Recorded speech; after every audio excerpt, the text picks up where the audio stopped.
موضوع سے ہٹ کے بات آ رہی ہے. دیکھو ایک بات خوب اچھی طرح کان میں بٹھا لو, دل میں بٹھا لو, کان سے سن لو, دل میں بٹھا لو. عام طور پہ جب ہم لوگوں کو صدقات و خیرات کی ترغیب دیتے ہیں تو لوگ کہتے ہیں پہلے ہمارے موٹے موٹے ضروری کام نمٹ جائیں, کچھ چیزیں ہیں, اس کے بعد انشاءاللہ ہم کیا کریں گے, پیسے جو بچ جائیں گے تو پھر ہم انشاءاللہ کسی اچھے کوئی مدرسہ بنا لیں گے, کوئی اسپتال بنا لیں گے, اچھے کام کریں گے ہم. یہ بہت بڑی مسٹیک ہو رہی ہے آپ سے, اس لیے کہ آپ نے اس کو ضروری کاموں کی فہرست میں شامل نہیں کیا. آپ ابھی تک دنیا کو مسافر خانہ سمجھنے کے لیے تیار نہیں ہو. یہ ضروری کام سب سے پہلے ہونا چاہیے کیونکہ موت کا کوئی بھروسہ نہیں ہے. اور آخرت کے لیے صدقہ جاریہ کہ آپ کا کوئی ایسا اکاؤنٹ کھل جائے جو آخرت میں آپ کے کام آئے. کوئی ہسپتال بنا دیا, کوئی مدرسہ بنا دیا, کوئی کنواں کھدوا دیا, یتیم خانہ بنوا دیا, یا یتیم خانے کے ساتھ تعاون کر دیا, یا کسی گھر کو پراپر بیس پر آپ نے کوئی بھی جو وہ تو بہت سارے مصارف ہیں نا.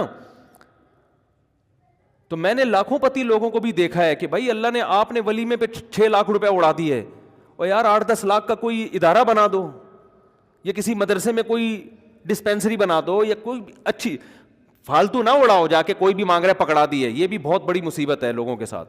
اب جیسے وہ عرب کا جو شیخ ہے نا, جو اس بھکاری اس کے ماں باپ کو دعائیں دے رہا تھا اور یہ پیسے دے رہا تھا, تو میں اس عرب کے پاس ہوتا, میں کہتا آپ صدقہ کریں مگر ایسے ہی نہیں کسی کو پکڑانا شروع کر دیں, کیونکہ اس سے جو مستحق ہوتے ہیں ان کا حق مارا جاتا ہے. آپ یہ دیکھیں کہ یہ واقعی مستحق بھی ہے یا نہیں ہے, ورنہ وہ کوئی بھی دعائیں دے کے پیسے نکالنا شروع کرے گا. نکالو, ٹھیک ہے, اس کا جذبہ اچھا تھا, اللہ کرے اس کے ماں باپ کی مغفرت ہو گئی ہو, لیکن اصول جو شریعت نے بتایا ہے کہ پیسہ اللہ کی بہت بڑی نعمت ہے اور نعمت کو ضائع کرنے کی اجازت نہیں ہے. بہت سوچ سمجھ کے آپ نے خرچ کرنا ہے کہ مخلوق کو فائدہ زیادہ سے زیادہ ہو. کم سے کم انویسٹمنٹ میں زیادہ سے زیادہ فائدہ کیسے ہو سکتا ہے, پھر اس میں زیادہ انویسٹمنٹ کرو. جیسے دنیا کے بزنس کا اصول ہے نا کہ انویسٹمنٹ کوشش ہو کم سے کم اور پروفٹ زیادہ سے زیادہ. ایسا تھوڑی کہ کوئی بھی کاروبار کے لیے 1 کروڑ مانگ رہا ہے, آپ نے کہا پکڑا دیا, چل دیکھا جائے گا کتنا پروفٹ آ رہا ہے. تو بھائی جو دنیا کی تجارت کا اصول ہے وہی اصول آخرت کا. تو آخرت کا اصول یہ ہے کہ جو 2 چیزیں اس میں فوکس کرنی ہے, انسانیت کی خدمت زیادہ سے زیادہ کس کام میں ہے. بعض کام ایسے انسانیت کی خدمت بہت ہے مگر ان کے اثرات زیادہ عرصے نہیں رہتے, پھر بھی یہ کام کرنا ہے کیونکہ اس میں خدمت کیا ہے, جیسے بھوکے کو کھانا کھلانا. اب ایک آدمی کے پاس کھانے کے پیسے نہیں, علاج کے پیسے نہیں, وہ تو مر جائے گا بیچارہ, بھوک کی تکلیف کون برداشت کر سکتا ہے. تو بھوکے کو کھانا کھلانا یہ بظاہر صدقہ جاریہ تو نہیں ہے کیونکہ یہ زیادہ ٹائم تک چلے گا نہیں نا, کھانا کھا لیا پیٹ بھر گیا بس ختم, لیکن یہ خدمت بہت بڑی ہے تو اس کو بھی فوکس کرنا ہے. اور بعض چیزیں ایسی ہوتی ہیں کہ جس میں فوری طور پر خدمت تو بہت نہیں ہو رہی ہوتی لیکن اس کا اثر آپ کے مرنے کے بعد بھی قائم. جیسے کنواں بنا دیا آپ نے, اب کنواں ایسی چیز ہے جب تک کنواں رہے گا لوگ پانی پئیں گے, آپ کو ثواب ملتا رہے گا. درخت لگا دیا, مر گئے تو درخت سے کو بہت زیادہ, ایک درخت سے کیا فائدہ ہوگا, نہیں آ رہی سمجھ میں بھائی ان کے.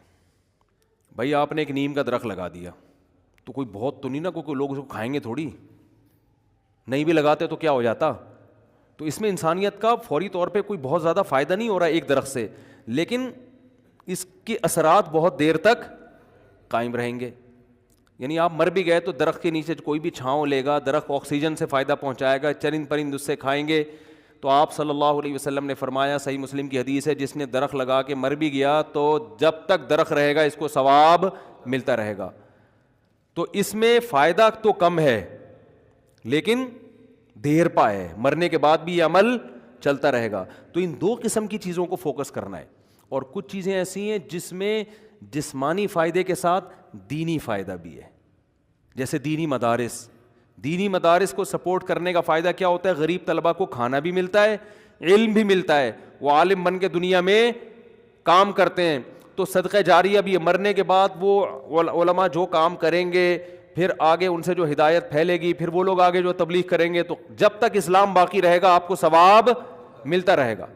لیکن اب یہ بھی نہیں کہ کسی بھی مدرسے میں اٹھا کے دے دو, سوچ سمجھ کے کون کام کر رہے ہیں, کون ویژنری لوگ ہیں, کون, بہت اس میں پھینکنا نہیں ہے میرے بھائی. جیسے دنیا کی تجارت میں پیسہ پھینکا نہیں جاتا, بہت سوچ سمجھ کے. کوئی بھی آپ کے پاس آئے بولے 1 لاکھ روپے دو, میں پیسے کما کے آپ کو ہر مہینے 6,000 روپے دیا کروں گا, آپ پکڑا دو گے؟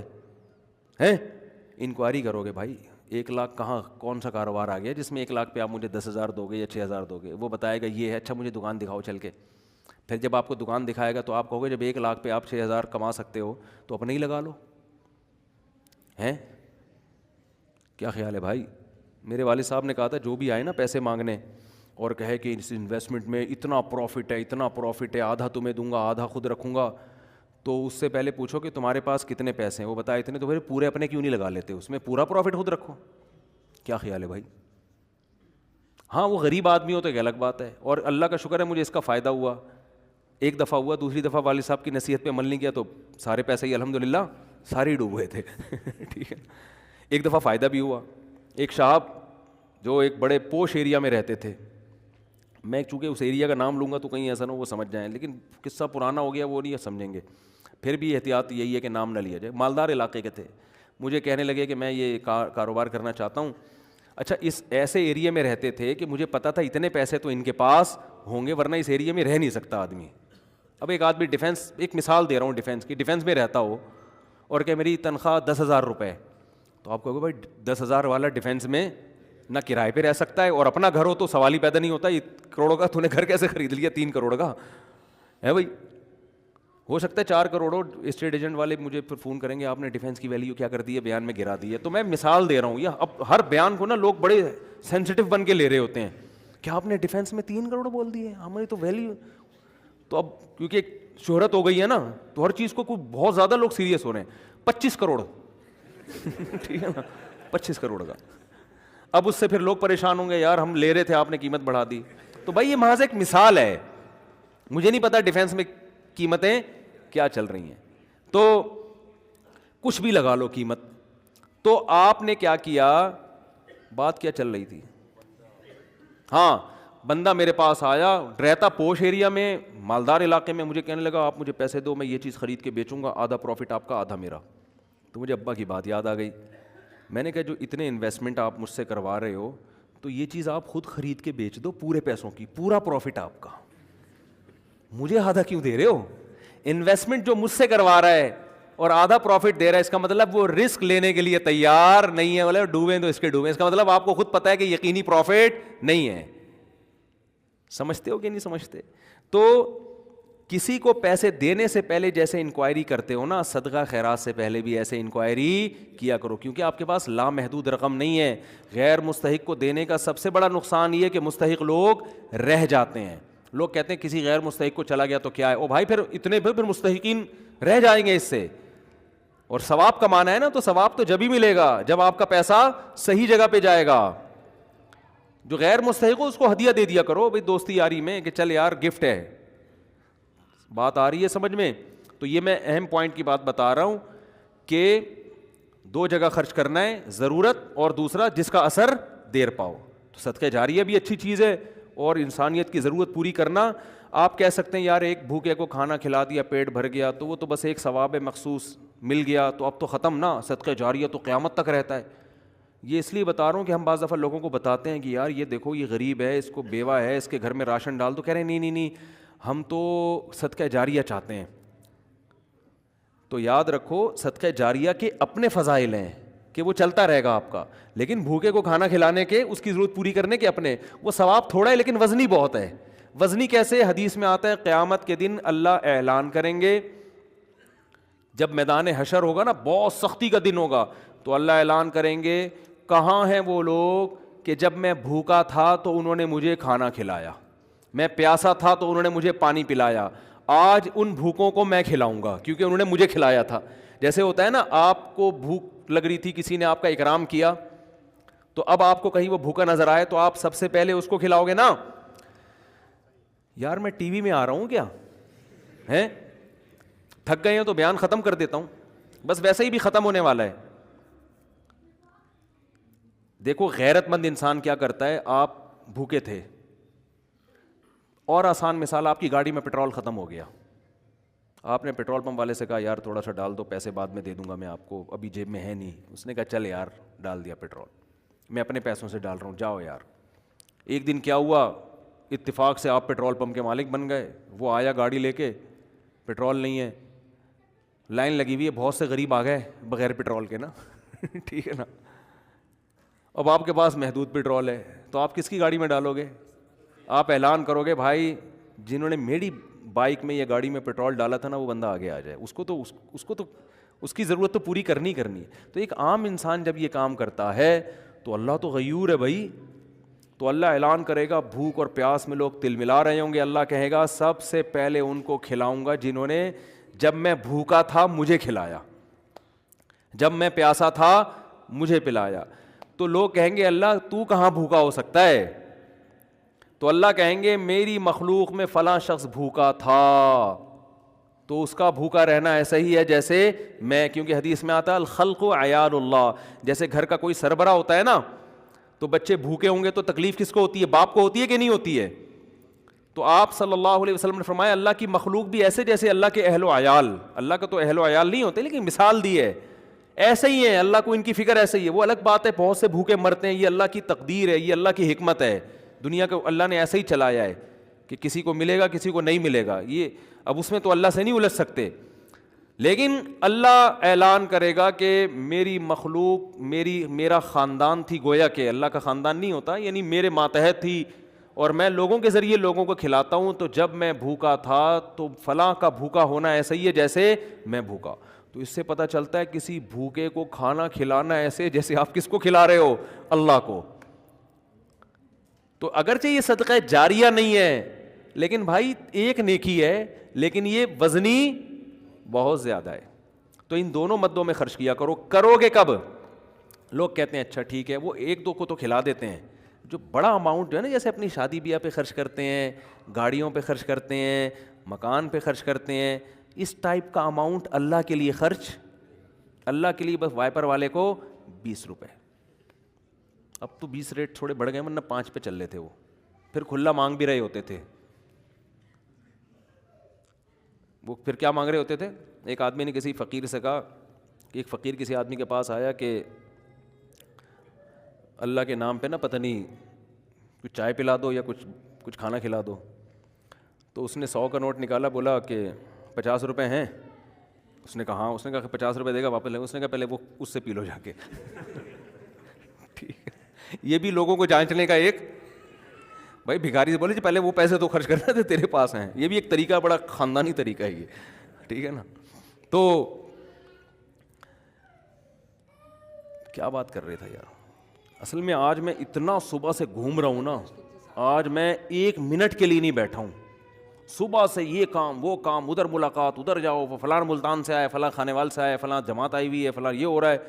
کھوپڑی سارا دن گھوم گھوم کے نا جب بیان میں بیٹھتا ہوں تو وہ اتنے مختلف قسم کے سگنل آ رہے ہوتے ہیں کہ اس کو گچی سے پکڑنا کیا ہوتا ہے, بہت مشکل ہوتا ہے کہ یار پوائنٹ سے ہٹے نہیں.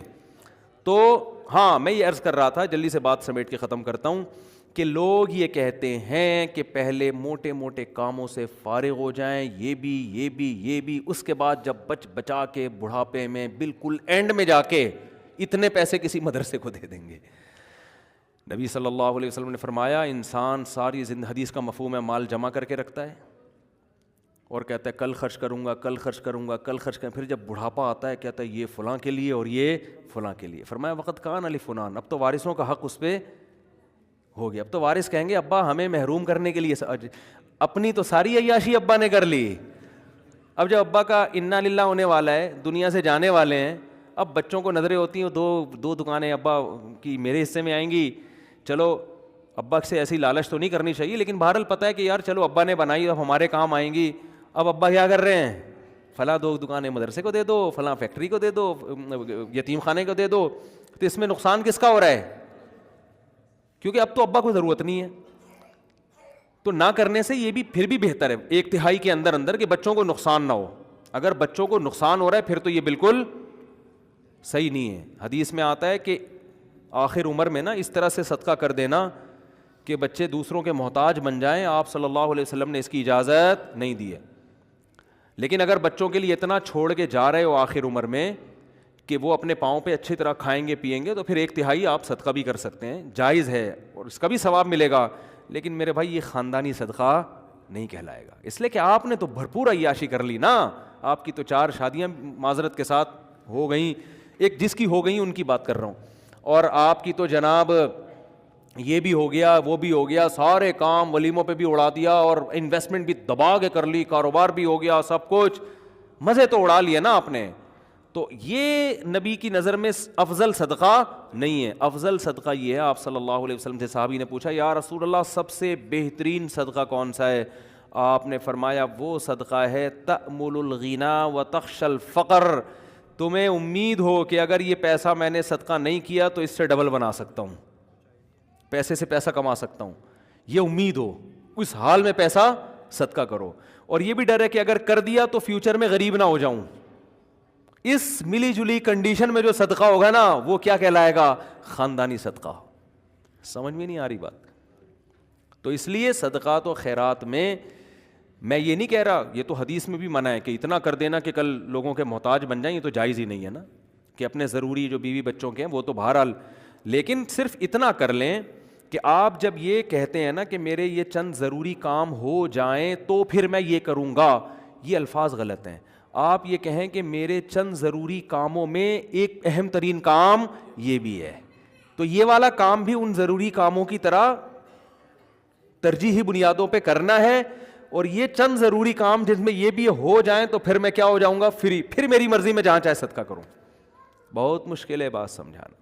تو بڑی انویسٹمنٹ جیسے بزنس پہ کرتے ہیں, بڑی انویسٹمنٹ جیسے شادی پہ کرتے ہیں, بڑی انویسٹمنٹ جیسے اپنے بچوں کی ایجوکیشن پہ کرتے ہیں, ایسے ہی ایک آدھ بڑی انویسٹمنٹ آخرت کے لیے بھی کرنی چاہیے. سمجھا پا رہا ہوں اپنی بات کو؟ لیکن وہ خاندانی انویسٹمنٹ ہو, مرے تو پتہ چلے کہ یار ایک ہسپتال ہے چل رہا ہے بھائی غریبوں کے لیے. سمجھتے ہو یا نہیں سمجھتے ہو؟ دیکھو گورے بھی بڑی بڑی انویسٹمنٹ کرتے ہیں لیکن ان کا کوئی بچوں کا ان پہ ٹینشن نہیں ہوتی نا, نہ بیوہ کا خیال ہے ان کو, نہ بچوں کا خیال ہے. آپ کے لیے صدقہ کرو گے ثواب ملے گا, کیونکہ آپ تو پوری فوج چھوڑ کے جا رہے ہو اگر میرے بیان سنتے ہو. کیا خیال ہے؟ ٹھیک ہے نا, پوری فوج ہے آپ کی. تو دونوں, اور پھر عجیب بات ہے آپ نے اس نیت سے نہیں کرنا کہ ریٹرن ملے گا, اسی نیت سے کرنا ہے کہ میں نے جو خرچ کیا وہ گیا, ختم, بس دنیا میں نیکی کر دریا میں ڈال. لیکن ویسے میں ایک جنرل نالج کے لیے بتا رہا ہوں کہ اللہ ڈبل کر کے دیتا ہے واپس, بلکہ اور بڑھاتا ہے, پھر دیتے جاؤ گے بڑھاتا جائے گا, دیتے جاؤ گے. حدیث میں آتا ہے ما نقصت صدقۃ من مال, صدقے سے مال میں کبھی بھی کمی نہیں ہوتی نہیں ہے. لیکن آپ نے یہ نیت نہیں کرنی, آپ نے یہ نیت کرنی ہے کہ میں دے رہا ہوں اور مجھے نقصان نہیں ہوگا اس کا, میرا کاروبار بھی کم ہو جائے گا اور میرے گھر میں بھی تھوڑا خرچہ کیا ہو جائے گا, یعنی میری اپنی بیوی بچوں سے تو خرچہ مت روکو, ان کو نہ بھینٹ چڑھاؤ اپنے توکل کی, ٹھیک ہے نا, اپنا میری گاڑی تھوڑی سی سستی ہو جائے گی, یہ ہو جائے گا وہ ہو جائے گا, اپنے اوپر تو رکھ کے سب کچھ کرو. یہ نیت یہی کرو کہ یار کم ہی ہو جائے گا. لیکن ویسے میں جنرل نالج کے لیے بتا رہا ہوں کم ہوتا نہیں, کیونکہ اگر آپ نے نیت یہ کر لی نا کہ بڑھ جائے گا, پھر نہیں بڑھے گا, پھر نہیں بڑھے گا. اور اس میں بات چاہ کے کمپلیٹ ہو جائے, لیکن اس میں آپ نے یہ دیکھنا ہے آپ میں توکل کتنا ہے. صحیح ہے نا, کل آزمائش آئی تو ایسا نا یار مفتی صاحب کا بیان ہی گلے پڑ گیا یار, تو کوئی بات نہیں, پہلے یہ والے بھی کر لو پھر کر لو, تو خاندانی نہ ہو, غیر خاندانی صدقہ بھی ہو تو چلو صدقہ تو ہو گیا نا. تو خاندانی صدقے کے لیے تھوڑی سی کھوپڑی بھی خاندانی ہونی چاہیے, تو یہ ظرف بھی ہونا چاہیے اسی حساب سے, تو اپنی حیثیت دیکھ کے. لیکن میرا مقصد صرف یہ ہے کہ یار کچھ تو انویسٹمنٹ آخرت کے لیے بھی جوانی میں جب آپ کو ضرورت ہے, بڑھاپے کے لیے نہ رکھو. بڑھاپے میں اللہ اور توفیق دے دے گا. اور صدقہ ایسی چیز ہے جس کو ایک دفعہ عادت پڑتی ہے نا پھر ہاتھ رکتا نہیں ہے اس کا. آدمی بعض دفعہ ایک بڑا اماؤنٹ خرچ کرتا ہے کہ یار یہ میں بڑا اماؤنٹ خرچ کر رہا ہوں بس تاکہ ایک دفعہ ہو جائے, کل مروں کوئی بھروسہ نہیں, کل مر جاؤں تو صدقہ جاریہ ہوگا. تو ایک دفعہ کرو گے نا, عادت ایسی پڑتی ہے اس کی, پھر کل دوبارہ یہی سوچ کے دوبارہ کرو گے. یہ اللہ کی طرف سے ایک نعمت ہے کہ جو کرتا ہے پھر اللہ اس کو صدقے کرنے کی توفیق دیتا رہتا ہے. تو یہ سب سوچ سمجھ کے, تو ہاں اچھا اس میں پھر دو کام کرنے ہیں. کچھ صدقے تو پبلک کو دکھا کے کرنے ہیں, اپنے بچوں کو بھی بتاؤ, بیوی کو بھی بچاؤ, بھائی کو بھی بتاؤ, رشتہ داروں کو بھی بتاؤ, کیونکہ قرآن میں جگہ جگہ آتا ہے کہ نیک لوگ چھپا کے بھی صدقہ کرتے ہیں اور علانیت. دکھانے کا فائدہ یہ ہوگا پبلک کو ترغیب ہوگی کہ یار اس نے جب یہ ہسپتال بنا سکتا ہے, مدرسہ بنا سکتا ہے, یتیموں کی مدد کر سکتا ہے اور نہیں مرا ماشاء اللہ کھا رہا ہے, کچھ ہمیں بھی عبرت حاصل ہوگی کہ نہیں ہوگی. بچوں کو جب بتاؤ گے تو بچے کہیں گے یار میرے باپ نے اتنا کچھ کیا, جب وہ باپ بنیں گے تو ان کا بھی دل چاہے گا. تبھی میں لوگوں سے کہتا ہوں اپنی بہنوں پہ خرچ کیا کرو لفافے میں, اور بچے کو بتاؤ دیکھو میں نے پھپھو کو تمہاری اتنے پیسے دیے ہیں, شو مارنے کے لیے نہیں, تاکہ وہ بھی آپ کی بہنوں آپ کی بیٹیوں پہ جب آپ اپنی بہنوں پہ اپنی اولاد کے سامنے خرچ کرو گے تو آپ کا بیٹے کو خیال ہوگا کہ یار مجھے بھی جب میری ارننگ آئے گی تو مجھے بھی اپنی بہنوں کا خیال کرنا ہے. ہماری یہ پرمپرا ہے, ہمارے خاندان میں مرد عورتوں کا خیال کرتے ہیں. آپ کیا کرتے ہو, کبھی ایک دھیلا بچے نے نہیں دیکھا کہ آپ کی جیب سے اس کی پھپھو کے لیے نکل رہا ہو. ٹھیک ہے نا. نصیحتیں آپ کی صبح شام ماشاءاللہ ہول سیل کے حساب سے چلتی رہتی. بچے کو سمجھاتے رہتے ہو غریبوں کا خیال کیا کرو, بوڑھے ماں باپ کا خیال کیا کرو. بچے کو پتہ ہے فری پھوکٹ کی نصیحتوں کے علاوہ ابا کے پاس کوئی کام نہیں ہے. فری پھوکٹ کی نصیحت. جب آئیں گے گھر میں ٹارزن بن کے, کہتے تو نہیں ہے لیکن دل میں یہی ہوتا ہے, یہ کر لو, یوں نماز کیوں نہیں پڑھتا, یہ کیوں نہیں کرتا, یوں کیوں نہیں, ویڈیو گیم کھیلتا رہتا, پٹاخ تھپڑ لگایا, یہ کر رہا ہے وہ کر رہا ہے. بچے کو پتہ ہے ابا کے پاس فری پھوکٹ کی نصیحتوں کے علاوہ, وہ ہمارا فلاں ماموں بیمار تھے, ابا نے ایک دھیلا نہیں نکالا جیب سے. امی کی طبیعت خراب ہوتی ہے تو ابا کے پاس ہسپتال لے جانے کا ٹائم نہیں ہے. نصیحتیں جتنی مرضی کروا لو, نصیحتیں بھی کریں لیکن نصیحت سے زیادہ عمل. بات آ رہی ہے سمجھ میں؟ ایک صاحب تھے, وہ نا بہت زیادہ صدقہ کرتے تھے, امریکہ میں ہیں وہ. میں نے ان سے پوچھا, میں نے کہا یار آپ ہر مہینے کچھ نہ کچھ کرتے رہتے ہو اتنی, اور وہ ایسی قوم سے تھے جو کنجوسی میں مشہور ہے. میں نے ان سے پوچھا آپ کی قوم کیا ہے؟ میرا خیال تھا کوئی سید ہاشمی قریشی ہوں گے, کوئی وہاں کے مکہ مدینہ کے اتنے سخی. تو انہوں نے کہا یار ہم وہ قوم کا نام لیا جو کنجوسی میں جس پہ لطیفے بنے ہوئے ہیں. میں نے کہا اس قوم کے ہو کہ آپ اتنے ماشاءاللہ؟ تو انہوں نے کہا یار میرے باپ کو ہم نے بہت صدقہ کرتے ہوئے دیکھا ہے, تو بس ہم نے ابا سے سیکھی, ہماری یہ بلڈ میں یہ چیز شامل ہو گئی ہے, نہیں کریں تو ہمیں سکون نہیں ملتا. میں نے کہا یار بڑے خاندانی ہو. میں نے کہا یار کبھی آپ کو دکھاؤں گا بھائی اس قوم پہ لطیفے بنانا چھوڑ دو. اب قوموں پہ لطیفے ہیں نا, ایک قوم بڑی کنجوس مشہور ہے, ان کے یہاں جب بچہ پیدا ہوا نا تو سب آئے مبارکبادی کے لیے, سارے جمع ہو گئے. تو بچہ کہتا ہے ابھی سارے یہاں جمع ہو گئے, دکان پہ کون بیٹھا ہوا ہے؟ تم سب یہاں گئے مبارکباد دینے کمبختوں. یعنی اتنی اللہ نے اس بچے کو قوت گویائی عطا فرمائی, یہ بلڈ میں آ جاتی ہے نا چیز. تو بچے کو عقل نہیں ہے, شعور نہیں ہے, لیکن اس کے جینز میں یہ چیز آ گئی ہے کہ بھائی دکان کا بھائی آدھے ابھی آ جاتے ہیں, آدھے کسٹمر کو سنبھالتے. یہ لطیفہ ہے, کوئی سچا واقعہ نہیں ہے یہ, ٹھیک ہے نا, ایسی فرضی لطیفہ ہے سمجھانے کے لیے کہ کچھ اتنا کر کے جاؤ کہ بچے پیدا ہو کے جو ہے نا یہ بول رہے ہوں کہ ہم مبارکبادی میں 5 روپے تمہاری جیب سے نہیں نکلے. سخاوت کی ترغیب دیں وہ. تو خیر کچھ چھپا کے کچھ دکھاؤ, اور کچھ کیا کرو ایسا چھپاؤ کہ وہ حدیث میں آتا ہے دائیں سے دو بائیں کو پتہ نہ, بھول جاؤ. نیکی کر کے دریا میں ڈالنا جسے کہتے ہیں, خود بھی بھول جاؤ کہ میں نے کوئی نیک کام کوئی صدقہ کیا, کسی غریب کو کھلایا بھی ہے کہ نہیں کھلایا. جیسے عرب لوگ کرتے ہیں نا, آتے ہیں بیٹھ جائیں بھائی,